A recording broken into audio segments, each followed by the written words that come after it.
జై శ్రీరామ్. ప్రతి మనిషికి కూడా మనం ఫస్ట్ శ్లోకంగా మాతృదేవో భవ, పితృదేవో భవ, ఆచార్య దేవో భవ, అతిథి దేవో భవ అంటున్నాం.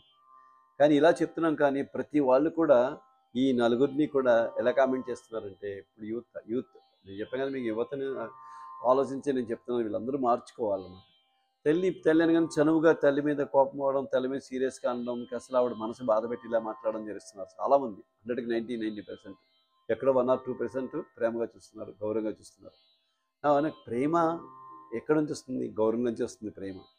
గౌరవం లేకుండా ప్రేమ రాదు కదా. ఇప్పుడు మనిషి ఇంటికి వచ్చినప్పుడు వాళ్ళు నేను గౌరవం ఇచ్చినప్పుడే నా మనసు వాళ్ళకి అర్థమవుతుంది. వచ్చి ఇలా చూసి కూర్చో అంటే వాళ్ళకి ఎలా తెలుస్తుంది అంటే గౌరవం తర్వాత నేను ప్రేమగానే అన్నానంటే వాళ్ళకి తెలియదు కదా. కాబట్టి గౌరవం నుంచి మనం ప్రేమ పుడుతుంది, అది తెలుసుకోవాలి. కానీ మా తల్లి మనసు బాధపడింది అనుకోండి, ఆవిడ క్షోభించింది అనుకోండి, అది మనకి శాపం అవుతుంది. పితృదోషాలు అంటారు. అందుకని ఎందుకంటే మన వల్ల వాళ్ళు బాధపడితే దానివల్ల తప్పకుండా మనం దాని ప్రతిఫలం మనం అనుభవించవలసి వస్తుంది. అందుకనే ఎవరైతే తల్లిదండ్రులు మనిషిని ప్రశాంతంగా ఉంచుకుంటారో వాళ్ళకి ఏ బాధలు ఉండవు. ఇప్పుడు ధనం లేకపోవడం బాధ, ఇలా పిల్లలు లేకపోవడం బాధ, దానికి గడపడం సంతానం పుట్టకపోవడం బాధ, వైధవ్యం రావడం బాధ, అలాగే ఏదో అవయవ లోపం ఉండడం బాధ, ఇవన్నీ రకాల బాధలు ఎక్కడి నుంచి వస్తాయి? పితృదోషాల వల్ల జరుగుతూ ఉంటాయి.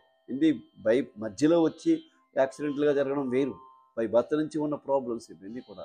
ఇట్లాంటి జరుగుతున్నప్పుడు ఇవన్నీ దేనివల్ల జరుగుతాయి? వాళ్ళ దోషాలు, మన పూర్వులో అలాగే మనం బాధ పెట్టడం వల్ల. కాబట్టి తల్లి మనసుని ఆనందంగా ఉంచారనుకోండి, ఎప్పుడు మీ ఆఫీస్కి వెళ్తున్నావు లేకపోతే స్కూల్కి వెళ్తున్నావు, చక్కగా అమ్మ వెళ్ళినారని నవ్వుతో పంపించినప్పుడు మీకు చెయ్యం అది. అలాగే తండ్రికి బయటకు వెళ్ళేసరికి ఎలా కామెంట్ చేస్తారు మీరు? మీ ఫ్రెండ్స్తో మాట్లాడుకుంటూ మా బాబురావు డబ్బులు ఇవ్వడరా బాబురావు. ఏంటి బాబురావు ఏంటి? ఎంత తప్పదు ఎలా కామెంట్ చేయడం. బాబురావు అంటాడు, నీ బాబు జేబులో డబ్బులు తెవ్వరా, మనం సినిమాకి వెళ్ళచ్చు. ఒకళ్ళ తండ్రి గురించి ఇలా కామెంట్ చేస్తున్నప్పుడు మన తండ్రికి ఇచ్చే గౌరవం అదేనా? అది కూడా మనకి దోషమే కదా. గుర్తుపెట్టుకోండి, అది ఫ్యాషన్ అయిపోయింది. అది అలాగా, అది చాలా తప్పు. అది ఎటువంటి పరిస్థితుల్లో మన తండ్రి గురించి ఎవడన్నా మాట్లాడితే మనకు కోపం రావాలి. మన కోపం మనమే మాట్లాడితే గౌరవం ఏంటి చెప్పండి? అలాగే గురువు, ఆ గురువులు అయితే ఎంత భయంకరంగా కామెంట్ చేసుకుంటున్నారండి. దానికి దరిద్రం ఏంటంటే సినిమాలో కూడా అలా తగులంటాయి. గురువు అనే క్యారెక్టర్నే చాలా భయంకరంగా చూస్తున్నారు. ఫస్ట్ మీరు గురువుని గౌరవించండి, నమస్కరించండి. గురువుని మీలో చూడగానే ఒక మంచి పవిత్రమైన భావం రావాలంటే మీరు చూసే ప్రవర్తన ఉంటుంది. మీరే సరిగ్గా చూడక కామెంట్స్ చేసి గురువుగారి మీద జోకులు వేయడం మొదలు పెడితే మీకు మీ ఇద్దరి మధ్యన రిలేషన్, గురు శిష్యులకి రిలేషన్ అనుబంధం ఎక్కడ ఉంటుంది?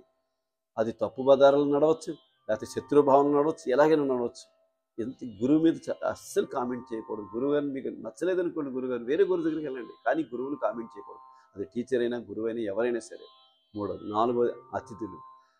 బయట వాళ్ళ గురించి మన ఇంట్లో ఎన్ని లోపాలు ఉన్నా సరే బయట వాళ్ళ గురించి మనం ఆ ఆంటీ అలా ఉంది, ఆ అంకుల్ ఇలా ఉన్నారు, ఆ తాతగారు ఇలా ఉంది, ఇలాగ ఇవన్నీ ఎక్కువ కామెంట్స్ అయిపోయాయి మనకి.